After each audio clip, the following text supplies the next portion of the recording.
এত বড় একটা ঘটনা ফুটিয়ে দিয়েছো, এত বছর আমাকে বলতে পারলো না। আমার ভালো করতে গিয়ে সবার সামনে আমাকে এতটা ছোট করে দিলে মা।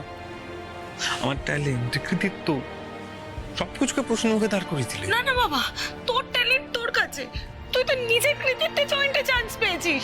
এই যে এত লাখ লাখ ছেলে মেয়ে জয়েন্ট দেয়, তাদের মধ্যে কজন চান্স পায় বল? হ্যাঁ বাবা, একটাই সিট ছিল রে, রেহানের র্যাঙ্কটা তোর আগে ছিল। আমি যদি রেহানকে না সরাতাম আজকে তোর ডাক্তারিটা পড়া হতো না রে। আমি তাই রেহানকে সরিয়ে তোকে ওই সিটটা পাওয়ার ব্যবস্থা করে দিয়েছি। বল, আমি তো মা হিসেবে তোর স্বপ্ন পূরণ করতে চেয়েছি, এতে ভুলটা কোথায়?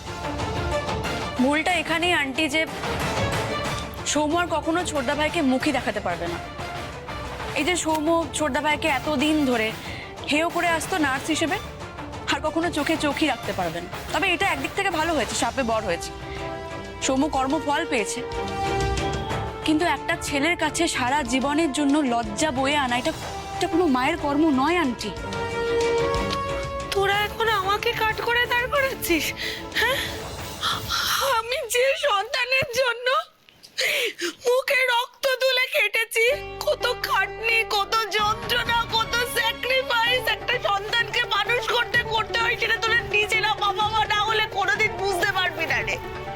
শীত, গ্রীষ্ম, বর্ষা, ভোরবেলা উঠে ওর জন্য টিফিন বানিয়েছি, ওকে রেডি করেছি, ওকে স্কুলে নিয়ে গেছি, ও স্কুলের সামনে ফুটপাতে খবরের কাগজ পেতে বসে দেখেছি সেখানে দিনের পর দিন। স্কুল ছুটির পরে ওকে ওখান থেকে নিয়ে টিউশনে গেছি, আঁকার ক্লাস, সাঁতারের ক্লাস, জয়েন্টের কোচিং, কি না করেছি। মুখের রক্ত তুলে কেটেছি যে ছেলের জন্য, আজকে সেই ছেলে আমাকে কথা শোনাচ্ছে। তোরা দুজনে মিলে আজ আমাকে কথা শোনাচ্ছিস সৌম্য। আমি একটু বাড়িয়ে বলছি বল, আমি করিনি এগুলো, তোদের জন্য করিনি। আমি একবারও বলছি না তুমি এগুলো করো না, কিন্তু আমার ভালো করতে গিয়ে তুমি যেটা করেছো সেটা একটা অপরাধ। আমাকে ডাক্তারি পাশ করা থেকে তুমি যেটা করেছো সেটা লজ্জা। এতদিন অবধি ছোটদা ভাই, সাধু, মেজকাকে আমরা তো সেকেন্ড ক্লাসের ডিসিশন হিসেবে দেখতাম। আজকের পরে খেলাটা বদলে গেল না? ওরা আমাদের দয়ায় নয়, যেন আমরা ওদের দয়ায় বেঁচে আছি। আমি এটা কি করে প্রসেস করবো, কি করে হ্যান্ডেল করবো? আমি যখন এপ্রিলটা পরে গলায় স্টেথোটা ঝুলাতে যাবো, এখন থেকে আমার মনে হবে যে এটা ছোটদা ভাইয়ের দয়ার দান। রূপাই, এসব অলিক কল্পনা। কোনো অলিক কল্পনা নয়।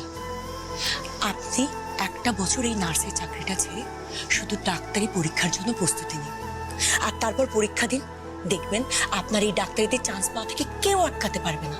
আর তারপর ডাক্তারের জন্য 4 বছর পড়াশোনা করুন। রূপাই, তুমি যত ইজিলি বলছো বিষয়টা অতটা ইজি নয়।